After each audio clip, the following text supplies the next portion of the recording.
การเกิดมาของมนุษย์สิ่งที่เราควรรู้ได้แก่ธรรมะการเกิดมาของมนุษย์สิ่งที่เราควรรักษาได้แก่ศีลสมาธิปัญญาการเกิดมาของมนุษย์สิ่งที่เราควรนำมากำกับชีวิตควบคุมชีวิตก็ได้แก่ศีลสมาธิปัญญาการดำเนินชีวิตการเป็นมนุษย์ก็สมบูรณ์แบบท่านทั้งหลายธรรมะจะทำให้เราเป็นมนุษย์ที่ประเสริฐธรรมะจะทำให้เราแตกต่างจากสัตว์ธรรมะจะทำให้เราอยู่เหนือกว่าสัตว์พวกเราทั้งหลายธรรมะเป็นผู้เปลี่ยนแปลง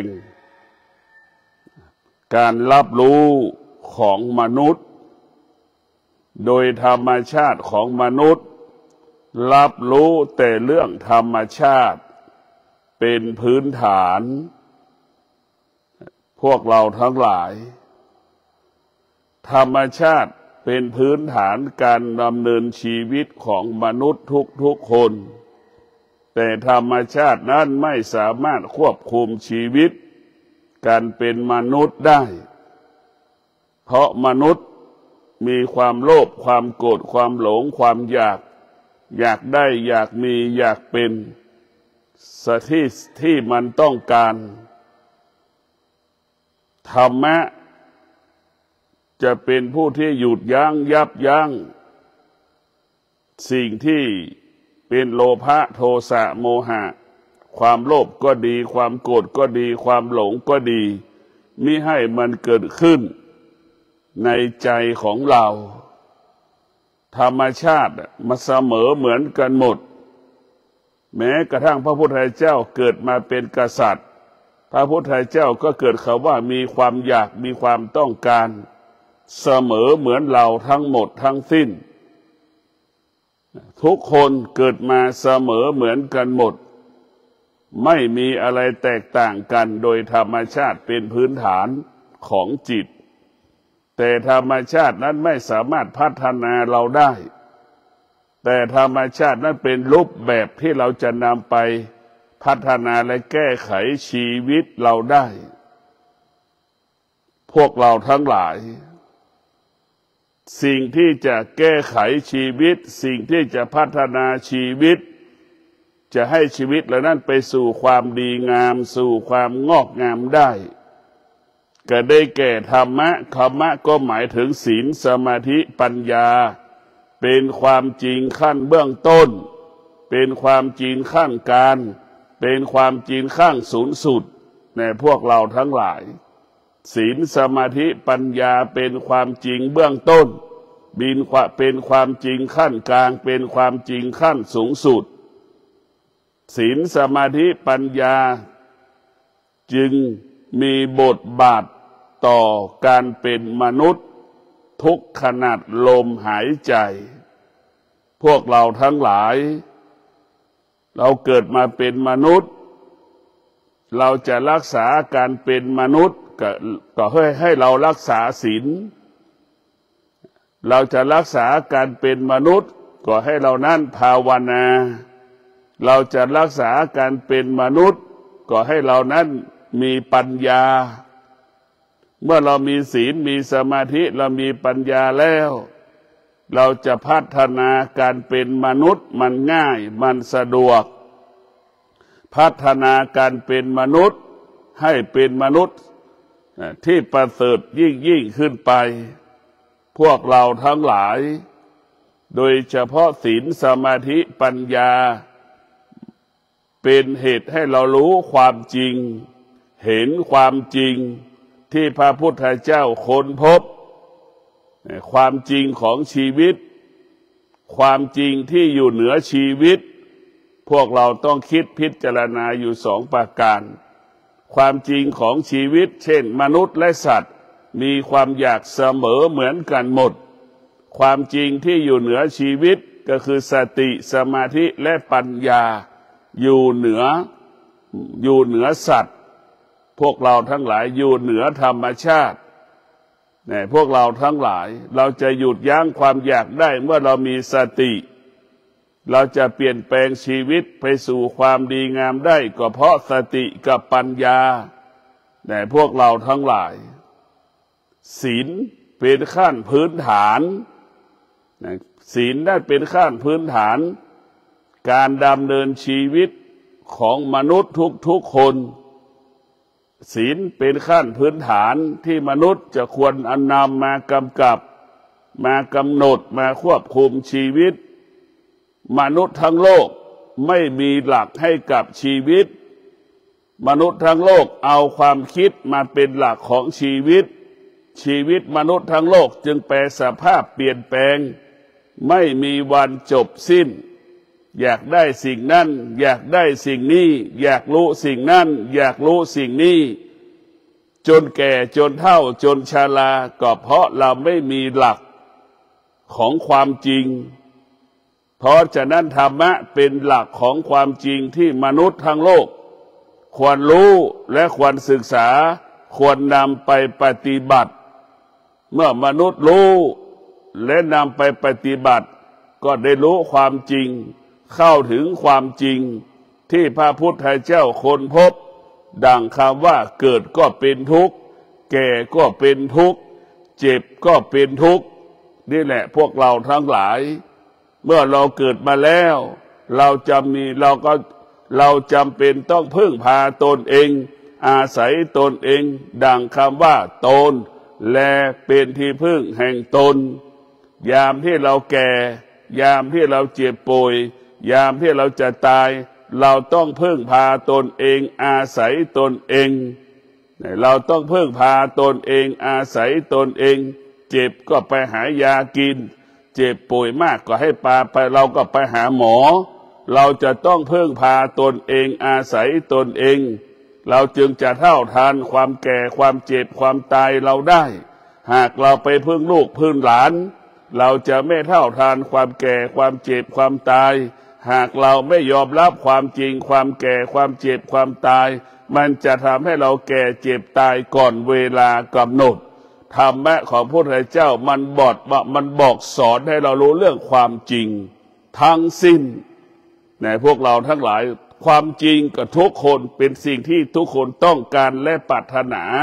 แต่ความจริงเป็นสิ่งที่ทุกคนต้องการและปรารถนาเสมอเหมือนกันหมดไม่อยากแก่ไม่อยากเจ็บไม่อยากตายนี่คือความจริงแต่พระพุทธเจ้าก็บอกว่าความจริงเหล่านี้เราหนีไม่พ้นวันหนึ่งเราต้องประสบคำว่าความแก่ความเจ็บความตายแต่เราจะต้องมีสติมีสมาธิมีปัญญารู้ความจริงเหล่านี้เมื่อเรารู้ความจริงเราเข้าถึงความจริงวันหนึ่งความแก่ความเจ็บความตายมาปรากฏเราก็สามารถอยู่กับความแก่ความเจ็บความตายนั้นได้และเราก็ต้อนรับความแก่ความเจ็บความตายนั้นได้เราพร้อมอยู่กับความแก่ความเจ็บความตายจิตมันก็สงบเพราะฉะนั้นพวกเราทั้งหลายเราจะต้องระลึกถึงความจริงของชีวิตมันเป็นเช่นนี้เป็นแบบนี้ก็คือเกิดแก่เจ็บตายความจริงที่อยู่เหนือชีวิตก็คือศีลสมาธิปัญญาเมื่อเรารู้เราเอาความจริงที่อยู่เหนือชีวิตมากำกับชีวิตมาเป็นหลักให้กับชีวิตเราก็จะอยู่เหนือธรรมชาติเราก็จะอยู่เหนือความแก่ความเจ็บความตายความแก่ความเจ็บความตายไม่มีค่าไม่มีความหมายเพราะเรารู้ความจริงเรารู้ความจริงเราก็อยู่กับความเป็นจริงได้เรารู้ความจริงเราก็ละความจริงได้เรารู้ความจริงเราก็พิจารณาว่ามันเป็นของไม่เที่ยงมันเปลี่ยนแปลงและแปรสภาพเกิดมา1 วันมันก็เปลี่ยนแปลง1 วันเกิดมา1 เดือนมันก็เปลี่ยนแปลง1 เดือนเกิดมา1 ปีมันก็เปลี่ยนแปลง1 ปีดังพวกเราแก่โดยไม่รู้สึกตัวพวกเราทั้งหลาย เราเกิดมาแล้วเราจำเป็นต้องอาศัยธรรมะจะทำให้ชีวิตเรารู้ความจริงเมื่อเรารู้ความจริงจิตเราก็มั่นคงจิตเราก็จะมั่นคงจิตเราก็จะปลอดภัยชีวิตเราก็ยั่งยืนจิตเราก็งอกงาม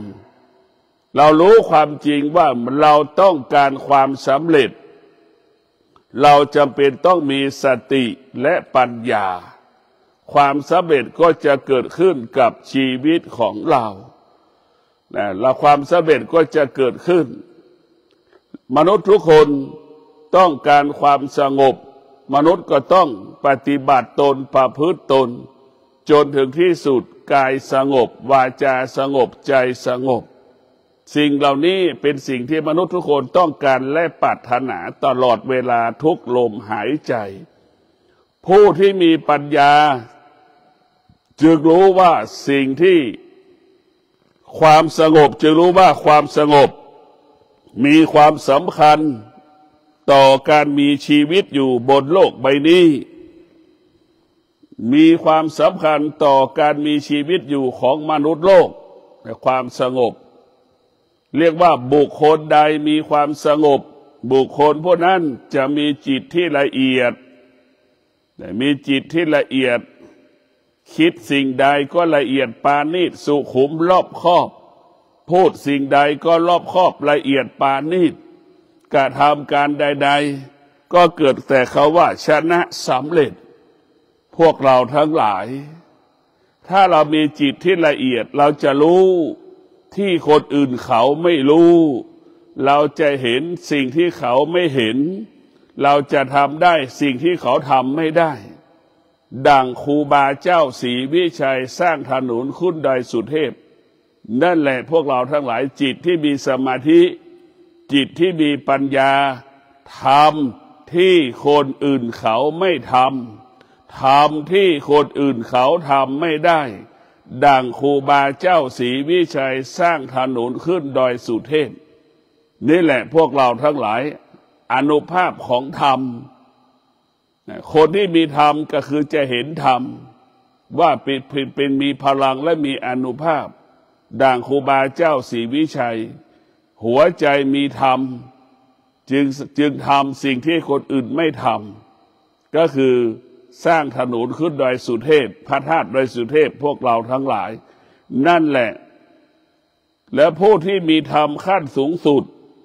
ก็ดังเช่นหลวงปู่มั่นดังเช่นหลวงพ่อเกษมเป็นพระอรหันต์เช่นหลวงปู่มั่นหลวงพ่อเกษม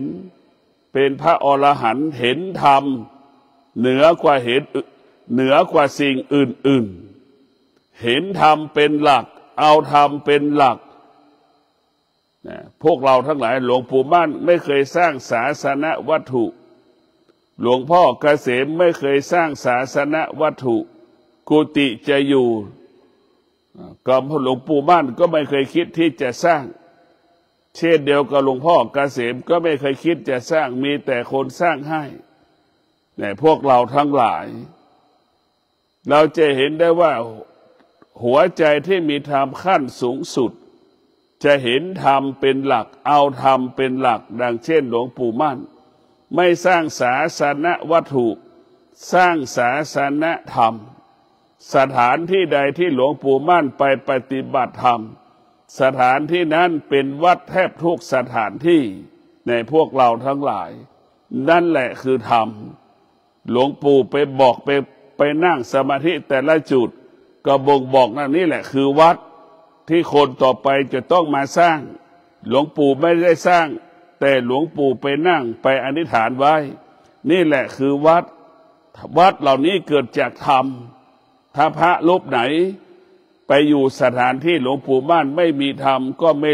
ไม่สามารถเดินตามธรรมหลวงปู่มั่นได้พระรูปไหนจะอยู่สถานที่หลวงปู่มั่นหรือไม่ได้อยู่สถานที่หลวงปู่มั่นปฏิบัติธรรมหรือไม่ได้ฟังธรรมจากหลวงปู่มั่นแต่เรารู้ว่าหลวงปู่มั่นนั้นเป็นผู้ที่ดำรงตนด้วยศีลสมาธิปัญญาหมดจดผ่องใสเราก็ปฏิบัติตาม เมื่อเราปฏิบัติตามเราก็ได้เดินตามรอยหลวงปู่มั่นหลวงปู่มั่นก็เดินตามรอยพระพุทธเจ้าเห็นไหมพวกเราทั้งหลายเราเห็นพระหลวงปู่มั่นเห็นพระพุทธเจ้าเราเห็นหลวงปู่มั่นเห็นไหมแต่พวกเราทั้งหลายเราต้องพิจารณาว่าธรรมของพระพุทธเจ้ามันเป็นขั้นพื้นฐานดั่งมนุษย์ทุกคนเกิดมาแล้วเนี่ยประสบแต่คำว่าความทุกข์เหล่านี้มันมีอยู่บนโลกใบนี้อยู่แล้วในท่านทั้งหลายแต่เราไปจับมันเองไปยึดติดมันเองความทุกข์มันมีอยู่แล้วในพวกเราทั้งหลายถ้าเราไม่ยึดติดเราก็ไม่ทุกข์ดั่งมะขามมันเปรี้ยวเราเอาลิ้นไปแตะเมื่อใดเราถึงรู้สึกว่ามะขามมันเปรี้ยวเช่นเดียวกันเราไปยึดติดเมื่อไหร่ความทุกข์ก็เกิดขึ้นมาทันทีความทุกข์ก็เปรียบเสมือนมะขามมะม่วงนั่นแหละพวกเราทั้งหลายเราเอาลิ้นไปสัมผัสเราก็รู้สึกก็ติดในความรู้สึกหลงในความรู้สึกเกลียดในความรู้สึกเนี่ยพวกเราเป็นทุกข์ทั้งสิ้นเนี่ยเพราะฉะนั้นความทุกข์มันก็เกิดจากที่เราเข้าไปยึดติดทั้งสิ้นดั่งเอาลิ้นไปแตะมะขามเปรี้ยวนั่นแหละพวกเราทั้งหลายเอาลิ้นไปแตะเราก็สัมผัสมาแล้วเช่นเดียวกับลิ้นก็เปรียบเสมือนละกันไปยึดติดในสิ่งที่เรารู้นั่นแหละจึงเกิดความทุกข์พวกเราทั้งหลายถ้าเราไม่ยึดติดมันก็ไม่เป็นทุกข์เหมือนเราไม่เอาลิ้นไปแตะมะขามที่เราปอกเปลือกมะม่วงที่เราปอกเปลือกแล้วเราก็จะไม่สัมผัสรสชาติมะม่วงมะขามเราไม่ยึดติดกับสิ่งที่เรารู้เราก็ไม่รู้สึกเราก็ไม่ยึดเราก็ไม่ทุกข์เพราะฉะนั้นพวกเราทั้งหลายจิตของเราไปยึดติดมันก็เป็นทุกข์ดั่งลิ้นสัมผัสมะขามเปรี้ยวนั่นแหละมันจึงรู้สึกว่ามันเปรี้ยวชอบก็เป็นทุกข์ไม่ชอบก็เป็นทุกข์พวกเราทั้งหลายความทุกข์ทั้งปวงนั้นมันเกิดจากกายจากจิตเราจึงรู้ว่ากายกับจิตมันเป็นบ่อเรียกว่าถ้าเป็นบ่อขยะเป็นถังขยะก็ว่าได้กายกับจิตเป็นที่เป็นไร่เป็นนาก็ว่าได้กายกับจิตเป็นไร่เป็นนาเห็นไหมเป็นที่อยู่ของกิเลสกายกับจิตก็เหมือนพืชวัชพืชที่ขึ้นตามคิดตามดินตามไร่ตามนาเห็นไหมไร่นาตามเต็มไปด้วยวัชพืชนั่นแหละพวกเราทั้งหลายร่างกายของเราก็เป็นที่อยู่ของกิเลสนั่นแหละกิเลสก็คือหญ้ากิเลสก็คือวัชพืชเราจำเป็นต้องจะถากฐานวัชพืชออกเหมือนชาวไร่ชาวนาจะปลูกนาดำนาต้องถากถางวัชพืชออกให้หมดแล้วค่อยไถนาแล้วค่อยเอาข้าวไปหว่านแล้วค่อยปลูกต้นข้าวนั่นแหละพวกเราทั้งหลายเรามีความจำเป็นที่จะขับไล่ธรรมชาติเรามีความเป็นที่จะถอดถอนธรรมชาติเรามีความจำเป็นที่จะให้เราจิตและกายเราออกจากธรรมชาติให้ได้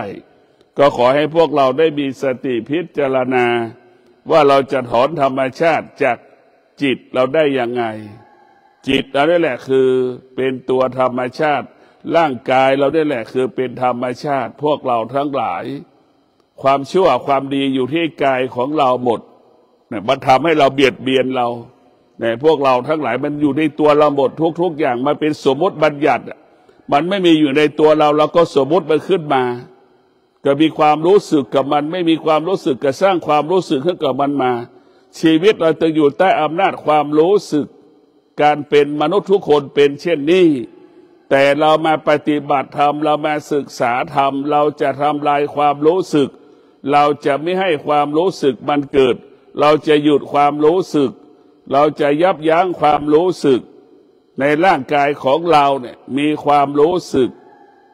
ผู้ชายที่เป็นบ่าวเป็นสาวผู้หญิงที่เป็นสาวผู้ชายที่เป็นบ่าวเนี่ยมันก็มีความรู้สึกเป็นบ่าวเป็นสาวในร่างเดียวกันแต่พอเรามีความรู้สึกมันก็อยู่ในร่างเดียวกันหมดแต่พวกเราทั้งหลายถ้าเราทำลายความรู้สึกเราไม่มีผู้บ่าวผู้สาวไม่มีชายไม่มีหญิงไม่มีถ้าเรามีความรู้สึกเมื่อใดมันก็มีชายมีหญิงทันทีถ้าเราหมดความรู้สึกไม่มีชายไม่มีหญิงแล้ว หญิงไม่มีชายไม่มีพวกเราทั้งหลายเราต้องกำจัดธรรมชาติที่อยู่ในกายเราสิ่งที่น่ากลัวที่สุดคือธรรมชาติที่อยู่ในกายของเราเช่นอายตนะของเราเนี่ยมันเป็นสิ่งที่น่ากลัวที่สุดนะเป็นสิ่งที่น่ากลัวแต่มันทำลายชีวิตเราตลอดเวลานะธรรมชาติเช่นตาหูจมูกลิ้นกายใจมันทำลายชีวิตเรา99%เราตายเพราะตาหูจมูกลิ้นกายใจเห็นอาหารก็อยากกินอาหารจมูกสัมผัสอาหารก็อยากกินอาหารเห็นไหมเห็นได้ยินเขาพูดอาหารก็อยากกินอาหารเนี่ยมันเป็นบ่อเกิดแห่งความอยากทั้งหลายเราเกิดก็เพราะตาหูจมูกลิ้นกายใจเราแก่ก็เพราะตาหูจมูกลิ้นกายใจตัวมันเองทำลายตัวมันเองเนี่ยพวกเราทั้งหลายเราเกิดมาจากความรู้สึกของพ่อของแม่ท้ายสุดความรู้สึกนั้นก็แพร่เชื้อมาเป็นตัวตนของเราเราก็มีความรู้สึกต่ออีกเมื่อมีความรู้สึกต่อมันจึงทำให้เราแก่เจ็บป่วยตายก่อนเวลากำหนดดังเช่นการกินเราแก่เราเจ็บเราตายเพราะกินเห็นไหมเราแก่เราเจ็บเราตายเพราะกินจึงทำให้เราแก่เจ็บตายก่อนเวลากำหนดแต่ท่านทั้งหลายเราจะต้องรู้สึกเราจะต้องหยุดความรู้สึกที่เรารู้สึกได้เราต้องหยุดธรรมะก็คือสติให้เรารู้ว่าการกินถ้าเรากินโดยไม่มีสติมันก็จะทำลายชีวิตของเรากินแล้วมีสติเราก็จะกินแล้วเกิดประโยชน์เป็นประโยชน์ต่อร่างกายจิตใจของเราแต่ส่วนมากเรากินตามความรู้สึกเราไม่ได้กินเพื่อฆ่าความรู้สึกพวกว่าได้เรากินตามความรู้สึกโรคภัยไข้เจ็บมันจึงเกิดขึ้นกับชีวิตของเราชีวิตของเราตึงโตกินมาแล้วมันจึงเอาเชื้อโรคมาไว้ร่างกายเราหมดเพราะฉะนั้นพวกเราทั้งหลายตัวเราเองทำลายตัวเราเองไม่มีใครทำลายชีวิตเราได้โดยเฉพาะอารมณ์ความรู้สึกเนี่ยเป็นสิ่งที่ทำลายคุณภาพชีวิตของเราพระพุทธเจ้าจึงบอกให้เราฆ่าอารมณ์ฆ่าความรู้สึกอารมณ์ความรู้สึกก็เหมือนเชื้อไวรัสโควิด-19 อารมณ์ความรู้สึกเหมือนเชื้อไวรัสต่างๆสายพันธุ์ A สายพันธุ์ B นั่นแหละพวกเราทั้งหลายแต่พวกเราต้องมีสติอารมณ์ความรู้สึกเนี่ยมันแพร่กระจายไปทั่วโลกภัยไข้เจ็บไวรัสต่างๆหมอสามารถรักษาได้แต่ความรู้สึกความโลภความโกรธความหลงความอยากเหล่านี้หมอรักษาไม่ได้มีแต่ธรรมะของพระพุทธเจ้าเท่านั้นที่จะรักษาความโลภความโกรธความหลงที่มันเกิดขึ้นในกายในจิตของเราได้มีแต่ธรรมะของพระพุทธเจ้าเท่านั้นคือตนแลเป็นที่พึ่งแห่งตนแลเป็นที่พึ่งแห่งตนต้องมีสติต้องมีสมาธิต้องมีปัญญาจึงจะแก้ไขจึงจะแก้ไขความโลภความโกรธความหลงความอยากความรู้สึกที่มันปรากฏขึ้นได้ทุกขณะลมหายใจแต่พวกเราทั้งหลายเจ็บป่วยต้องอาศัยหมอเสียใจไม่สบายใจใจไม่สบายใจต้องอาศัยธรรมะกายเป็นเรื่องของหมอแต่กายของเราเจ็บป่วยเป็นเรื่องของหมอจิตเจ็บป่วยเป็นเรื่องของธรรมะเป็นเรื่องของพระพุทธเจ้าแต่พระพุทธเจ้าทั้งหลายจะเป็นผู้แก้ความรู้สึกที่มันเจ็บป่วยทุกข์ทรมานลำบากเพราะนั้นจิตป่วยเป็นเรื่องของพระพุทธเจ้าเป็นเรื่องของธรรมะกายป่วยเป็นเรื่องของหมอในพวกเราทั้งหลายหน้าที่ของหมอคือรักษากายแต่ไม่สามารถรักษาจิตรักษาอารมณ์เราได้แต่ธรรมะสติปัฏฐานสี่รักษาจิตเราได้รักษาจิตเราได้ให้เรารู้ว่าผัสสะทั้งหลายสิ่งที่กระทบอายตนะทั้งหลายผัสสะที่กระทบทางอายตนะทั้งหลายนั่นแหละการรับรู้เกิดจากการอายตนะนี่แหละเราจะต้องมาฝึกฝนอบรม อายตนะของเราตาของเราต้องฝึกฝนอบรมให้มันรับรู้เรื่องธรรมะให้มันต้อนรับเรื่องแต่เรื่องธรรมะทั้งสิ้นหูของเราก็เช่นนั้นจมูกของเราก็เช่นนั้นลิ้นของเราก็เช่นนั้นเราฝึกเพื่อให้มันรับรู้เรื่องธรรมะทั้งสิ้นตาเราก็กินเราจะต้องกินอาหารจะไม่ให้ติดรูปแบบลิ้นของเราก็ไม่ให้ติดในรสชาติพวกเราทั้งหลายเราจะไม่ติดในรสชาติอาหารเราจะกินให้อิ่มเพื่อมีชีวิตอยู่ในการดำรงตนเป็นมนุษย์แล้วการดำรงตนเป็นมนุษย์ก็เป็นมนุษย์ที่ประเสริฐนะท่านทั้งหลายเราต้องพิจารณาแบบนี้อย่างนี้ธรรมะของพระพุทธเจ้าที่พูดมามันเป็นเรื่องการดำเนินชีวิตของเราทำอย่างไรให้ชีวิตเราปกติแค่นี้แหละไม่มีเรื่องอื่นเนี่ยพวกเราทั้งหลายไม่มีเรื่องอื่นๆเลยแต่เราไปเข้าใจว่าธรรมะเป็นเรื่องสวรรค์เป็นเรื่องนิพพานนั้นเป็นเรื่องไกลตัวนั่นคิดผิดหลงผิดคนที่ศึกษาธรรมะก็คือเอาธรรมะของพระพุทธเจ้ามาใช้ชีวิตประจำวันเช่นเรามีสติเรามีความอดทนนี่เราก็แก้ปัญหาได้ง่ายพัฒนาสิ่งใดๆก็ง่ายสะดวกแก้ปัญหาก็ง่ายพัฒนาก็สะดวกสบายถ้าเราขาดสติและขาดความอดทนนี่เราจะพัฒนาสิ่งใดก็ยากจะแก้ไขปัญหาอันใดก็ยากนี่คือพวกเราคือมันง่ายๆแต่ธรรมะของพระพุทธเจ้าเป้าหมายคือให้กายวาจาใจเราบริสุทธิ์สะอาดบริสุทธิ์ในแต่ละวันเท่านั้นในไม่ใช่เรื่องเน้นไปเรื่องเป้าหมายการไปสู่การมรรคผลนิพพานนั้นเป็นเรื่องอนาคตอะไรเป็นเรื่องอนาคตอะไรเป็นเรื่องอดีตพระพุทธเจ้าไม่สรรเสริญพระพุทธเจ้าสรรเสริญให้เราอยู่กับปัจจุบันพระพุทธเจ้าสรรเสริญให้เราอยู่กับปัจจุบันนี่คือเป็นหลักการของพระพุทธเจ้าเมื่อเราอยู่กับปัจจุบันเราก็ทำหน้าที่ปัจจุบันให้สะอาดบริสุทธิ์หมดจดผ่องใสพวกเราทั้งหลายแค่นี้ไม่มีเรื่องอื่นกายเป็นเรื่องของศีลจิตเป็นเรื่องของสมาธิทั้งกายทั้งจิตต้องอาศัยปัญญาเป็นผู้ปรับปรุงเปลี่ยนแปลงแก้ไขให้กายกับจิตรวมกันพวกเราทั้งหลายเห็นไหมปัญญาหน้าที่ของปัญญาคือเอากายกับจิตรวมกันเป็นหนึ่งเอากายกับจิตเป็นเอกภาพให้ได้เมื่อกายกับจิตรวมกันเป็นหนึ่งมันก็กายกับจิตก็สงบพวกเราทั้งหลายทุกวันนี้กายก็เป็นส่วนหนึ่งจิตก็เป็นส่วนหนึ่งมันคือขัดแย้งกันเหมือนแม่กับลูกอะไรมันขัดแย้งกันตลอดเวลาพวกเราทั้งกายก็เปรียบเสมือนแม่จิตก็เปรียบเสมือนลูกมันไม่มีความสามัคคีกันเลยแต่พวกเราทั้งหลายเราจะเห็นว่าไม่มีความสามัคคีกันเราจะต้องให้กายกับจิตแม่พูดอะไรแล้วลูกก็ฟังไม่ไปไหนแม่ห้ามลูกก็ไม่ต้องไปนั่นแหละคือกายกับจิตต้องอยู่ร่วมกันเป็นเอกภาพแต่ปัญญาจะให้กายกับจิตรวมกันเป็นหนึ่งแต่พวกเราทั้งหลายถ้ากายกับจิตรวมกันเป็นหนึ่งแล้วเราจะทำอะไรก็ง่ายเราขับไล่ธรรมชาติก็ง่ายเราจะออกจากธรรมชาติก็ง่ายเราจะหนีธรรมชาติก็ง่ายพวกเราทั้งหลายเราจะหนีธรรมชาติก็ง่ายแต่เราจะเข้าถึงธรรมะมันก็ง่ายมันง่ายทั้งสิ้นแต่พวกเราทั้งหลายเราจะเข้าถึงธรรมะเราจะอยู่กับธรรมะธรรมะก็คือศีลศีลก็คือบ้านคนที่อยู่บ้านมีความสงบได้ก็เพราะบ้านหลังนั้นมีศีลแต่พวกเราทั้งหลาย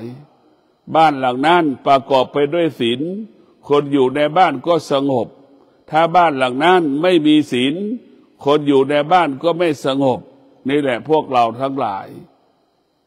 มันเรื่องของความจริงทั้งสิ้นอยู่บ้านหลังนี้อยู่แล้วมีความสุขเมื่อคนในบ้านนั้นรักษาศีลพวกเราทั้งหลายบ้านหลังนี้อยู่แล้วรวยเมื่อคนอยู่ในบ้านมีปัญญานี่คือรากดีคุณพวกเราทั้งหลายมันง่ายๆบ้านหลังนี้อยู่แล้วร่ำรวยเมื่อคนในบ้านมีปัญญาพวกเราทั้งหลายนี่แหละ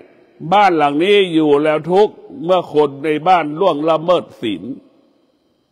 บ้านหลังนี้อยู่แล้วสุขเมื่อคนในบ้านรักษาศีลเนี่ยมาอยู่ธรรมะทั้งสิ้นมันไม่ได้อยู่ที่คำพูดแต่ตัวหนังสือเนี่ยพวกเราไม่อยู่กับความเป็นจริงแต่ถ้าคนในบ้านล่วงละเมิดศีลเช่นแม่ดื่มเหล้านี่ก็จบลูกทุกคนไม่มีความสุขเลยหรือพี่น้องคนไหนติดยาเสพติดเนี่ยคนในครอบครัวติดยาเสพติดทุกคนไม่มีความสุขเลยเห็นไหมนี่แหละคือความจริงแต่พวกเราทั้งหลายบ้านอยู่แล้วมีความสุขก็คือบ้านที่ทุกคนบ้านหลังนั้นต้องประกอบไปด้วยศีลคนทุกคนรักษาศีลบ้านหลังนั้นถึงจะมีความสุขคนอยู่บ้านหลังนั้นจึงจะเกิดความสุขแต่พวกเราเป็นสิ่งที่ง่ายไม่ใช่เป็นสิ่งที่ยากแต่เราไม่คิดไม่ได้คิดไม่ออกเราคิดเลยเกินไปเรายกย่องสรรเสริญพระพุทธคำสอนพระพุทธเจ้าเกินความเป็นจริงถึงบอกนะว่าคำสอนพระพุทธเจ้าก็คือร่างกายของเราเนี่ยขี้ก็เป็นธรรมะนอนก็เป็นธรรมะเกิดก็เป็นธรรมะตายก็เป็นธรรมะมันเป็นธรรมะทั้งหมดทั้งสิ้นแต่เรามองเราอยู่กับธรรมแต่เราไม่เห็นธรรมแล้วว่าเกิดก็เป็นธรรมะแก่ก็เป็นธรรมะเจ็บก็เป็นธรรมะตายก็เป็นธรรมะเป็นธรรมะทั้งสิ้นแต่มันไม่เที่ยงมันไม่เที่ยงมันไม่เที่ยงพวกเราทั้งหลายมันก็รู้ว่าทุกสิ่งทุกอย่างมันไม่เที่ยงนั่นแหละเราต้องเกิดมาแล้วดังที่ได้บอกแล้วว่าสิ่งที่เราควรรู้ก็คือศีลสมาธิปัญญาดังพระบาทสมเด็จพระเจ้าอยู่หัวรัชกาลที่5เห็นไหมเป็นผู้ที่มีพระคุณต่อแผ่นดินของเราผู้ที่มีสติมีปัญญาจึงรู้ผู้มีพระคุณต่อประเทศชาติบ้านเมืองของเราดังพระบาทสมเด็จพระเจ้าอยู่หัวรัชกาลที่5เป็นผู้ที่มีพระคุณต่อแผ่นดินสิ่งที่พระองค์ท่านวางรากฐานให้กับประเทศ100 กว่าปีปัจจุบันนี้ก็ยังอยู่รถไฟก็ยังมีอยู่เนี่ยพวกเราทั้งหลายธนาคารก็ยังมีอยู่ไฟฟ้าก็ยังมีอยู่เนี่ยสิ่งที่รัชกาลที่5ได้วางรากฐานให้กับประเทศชาติบ้านเมืองบุคคลที่มีสติก็มีจิตสำนึกระลึกถึงบุคคลที่มีคุณต่อชีวิตของเราแต่พวกเราทั้งหลายรัชกาลที่5เนี่ยเป็นผู้ที่ปลดเปลื้องไม่ให้เราเป็นทาสให้เราเป็นเอกราชไม่ให้เราเป็นทาสเห็นไหมยุคก่อนเป็นยุคของทาสเป็นคนรับใช้คนแต่พวกเราทั้งหลายแต่ยุคนี้เราจะไม่ให้เป็นทาสของใครแต่เรากลับเป็นทาสของกิเลสเป็นทาสอารมณ์ความรู้สึกของตนเองเป็นทาสอารมณ์ความรู้สึกของคนอื่นความคิดเราเป็นทาสของความคิดทุกวันนี้เป็นทาสของอารมณ์ของเราเองไม่ใช่ของคนอื่นแต่พวกเราทั้งหลายเรามีสติพิจารณาว่าบุคคลใดก็แล้วแต่ที่มีพระคุณต่อเราที่เราเกิดมาแล้วเวลานี้เรามีกินเรามีใช้เราก็แบ่งปันเรียกว่าแบ่งปันให้บุคคลที่มีพระคุณต่อชีวิตของเราก็แบ่งปันให้กับช่วยเหลือเกื้อกูลบุคคลที่มีพระคุณต่อชีวิตของเรานี่แหละว่ารู้จักบุญรู้จักคุณถ้าไม่มีคนนี้เราจะไม่มีสิ่งนี้เกิดขึ้นกับชีวิตของเราแต่พวกเราทั้งหลายธรรมะจะสอนให้เรารู้ว่าสรรพสิ่งทั้งหลายมีความจำเป็นมีความสำคัญเสมอเหมือนกันหมดเรียกว่าสรรพสิ่งทั้งหลายก็ได้แก่ตาหูจมูกลิ้นกายใจมีความสำคัญเสมอเหมือนกันหมดตาจะสำคัญกว่าหูเป็นไปไม่ได้หูสำคัญกว่าตาเป็นไปไม่ได้แน่พวกเราทั้งหลายมัน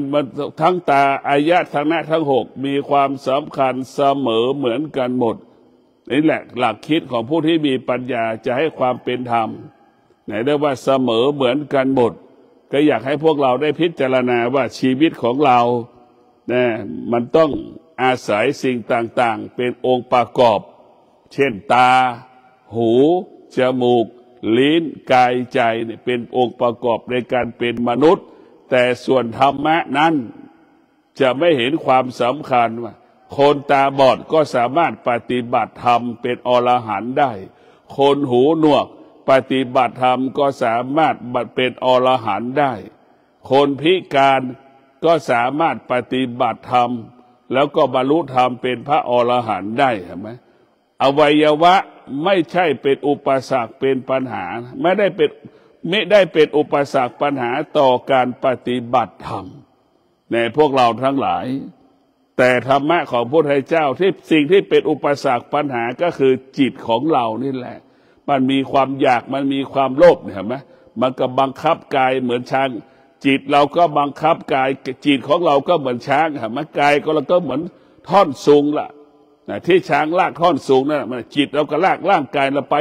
ไม่จบเป็นสิ้นนั่นคือความอยากแต่สิ่งที่น่ากลัวที่สุดก็คือจิตของเราคนดีๆคนปกติถ้าขาดสติก็ไม่สามารถบรรลุธรรมเห็นธรรมได้คนพิการคนที่ผิดปกติแต่มีความตั้งมั่นปฏิบัติธรรมประพฤติธรรมก็สามารถบรรลุธรรมเห็นธรรมได้ธรรมะของพระพุทธเจ้าเป็นภาษาของจิตธรรมะของพระพุทธเจ้าเป็นภาษาของจิตเน้นที่สุดเรื่องจิตเอาจิตเป็นความสำคัญให้จิตเหล่านั้นให้จิตของเราเหมือนจิตทารกแรกเกิดนั่นแหละจิตของเราเป็นเช่นนั้นทารกแรกเกิดรู้ไม่ดีมันไม่รู้ไม่ดีรู้มันไม่รู้มันไม่รู้สักอย่างหิวไหมมันก็ไม่รู้พวกเราทั้งหลายไม่หิวก็ไม่รู้เพราะฉะนั้นพวกเรานั่นแหละคือจิตของเราจะต้องเหมือนจิตทารกจิตธรรมะเป็นภาษาของจิตธรรมะเป็นภาษาของจิตบุคคลผู้ใดมีจิตที่แรงกล้าตั้งมั่นดำรงตนด้วยศีลสมาธิปัญญาอำนาจจิตสภาวะจิตของเราก็รู้ธรรมเห็นธรรมสามารถเข้าถึงธรรมง่ายๆได้สะดวกแด่พวกเราทั้งหลายพระพุทธเจ้าถึงบอกสอนให้เรารู้สิ่งที่ตามันรู้มันไม่เที่ยงสิ่งที่หูมันได้ยินมันก็ไม่เที่ยงนี่แหละพุทธเจ้าจะสอนสิ่งเหล่านี้สิ่งที่จมูกมันสัมผัสมันก็ไม่เที่ยงสิ่งที่ลิ้นมันสัมผัสมันก็ไม่เที่ยงสิ่งที่กายมันสัมผัสมันก็ไม่เที่ยงสิ่งที่จิตมันสัมผัสมันก็ไม่เที่ยงในพวกเราทั้งหลายเมื่อหลักมันแล้วเมื่อเรารู้แล้วว่าสิ่งที่อายตนะตาหูจมูกลิ้นกายใจสัมผัสรู้สึกชอบใจไม่ชอบใจเนี่ยมันไม่เที่ยงทั้งสิ้นเมื่อเรารู้อย่างนี้แล้วพวกเราทั้งหลายเมื่อเรารู้เช่นนี้เราก็ไม่ยึดติดสิ่งที่ตามันสัมผัสรู้สึกเช่นเดียวกับหูสัมผัสรู้สึกจมูกสัมผัสรู้สึกลิ้นสัมผัสรู้สึกกายจิตของเราสัมผัสรู้สึกเราจะไม่ตอบสนองมันเราจะไม่ออกอาการเราจะไม่สำแดงอาการเรามีสติสงบรู้เรียกว่าเรามีสติสงบรู้มีสติสงบรู้เท่านั้นในพวกเราทั้งหลายเมื่อเรามีสติสงบรู้พวกเราสิ่งที่เรารู้มันก็ไม่ได้ออกมันไม่เกิดกับเราไม่มาอยู่กับเราเหมือนตาเห็นรูปเราไม่ตอบสนองมันมันไม่ตอบสนองมันก็ไม่อยู่ในตาเรามันก็ไม่มีค่าก็เหมือนคนตาบอดมองไม่เห็นภาพนั่นแหละพวกเราทั้งหลายเมื่อเราไม่หูเราไม่ตอบสนองมันก็เหมือนคนหูหนวกนั่นแหละพวกเราทั้งหลายเราไม่ตอบสนองในเสียงก็เหมือนคนหูหนวกไม่ได้ยินเสียงเป็นเช่นนั้นในพวกเราทั้งหลายเราไม่ตอบสนองจมูกที่มันสัมผัสกับกลิ่นก็เหมือนจมูกไม่สามารถสัมผัสกลิ่นได้นั่นแหละพวกเราทั้งหลายเราจะเป็นรู้จึงไม่ตอบสนองตาหูจมูกลิ้นกายใจนี่แหละรู้แล้วมันจะเป็นทุกข์ไปตอบสนองและจะเป็นทุกข์ก็ขอความสุขสวัสดีจงเกิดแก่ท่านทั้งหลายได้มีสติในการดำเนินชีวิตรู้ว่าธรรมะเป็นสิ่งที่เราควรรักษาสิ่งอื่นๆเราไม่ควรรักษาสิ่งที่เราควรรักษาก็คือรักษาจิตรักษากายการจะรักษาจิตรักษากายเราต้องเอาศีลสมาธิปัญญามาเป็นรักษามาเป็นผู้รักษาจิตรักษากายกับจิตจะสะอาดหมดจดผ่องใสได้เมื่อกายกับจิตมีศีลมีสมาธิมีปัญญาจึงให้กายกับจิตสะอาดบริสุทธิ์หมดจดผ่องใส นี่แหละท่านทั้งหลายธรรมะของพุทธเจ้านั่นให้เรารักษาศีลให้รักษาสมาธิให้รักษาปัญญาเมื่อเรามีศีลมีสมาธิปัญญาเท่ากับเรารักษาสมบัติแต่ทุกวันนี้เราไม่เอาศีลไม่เอาสมาธิไม่เอาปัญญาแต่เราไปรักษาสมบัติไปรักษาสมบัติไม่ได้ถ้าเรารักษาสมบัติไม่ได้เรามีศีลเท่านั้นถึงจะรักษาสมบัติเรามีสมาธิเท่านั้นสมบัติที่เรามีอยู่จะเกิดคำว่ายั่งยืนเรามีสมาธิเรามีปัญญาเท่านั้นสมบัติที่เรามีอยู่จะใช้เป็นประโยชน์สูงสุดพวกเราทั้งหลายสมบัติมันอยู่ขึ้นกับศีลสมาธิปัญญาแต่เราไม่มีศีลไม่มีสมาธิปัญญาได้ไปเล่นการพนันสมบัติที่มีอยู่ก็หมดเห็นไหมพวกเราทั้งหลายเรามีศีลมีสมาธิเราไม่มีศีลไม่มีเรามีสมบัติแต่เราไม่มีสมาธิที่จะรักษามันก็ไม่ยั่งยืนพวกเราทั้งหลายก็ขอให้พวกเราดำรงตนด้วยศีลสมาธิปัญญาเอาศีลสมาธิปัญญามากำกับมากำหนดมาควบคุมการดำเนินชีวิตของเราก็จะบรรลุเป้าหมายดั่งใจหมายทุกๆประการขอเจริญพร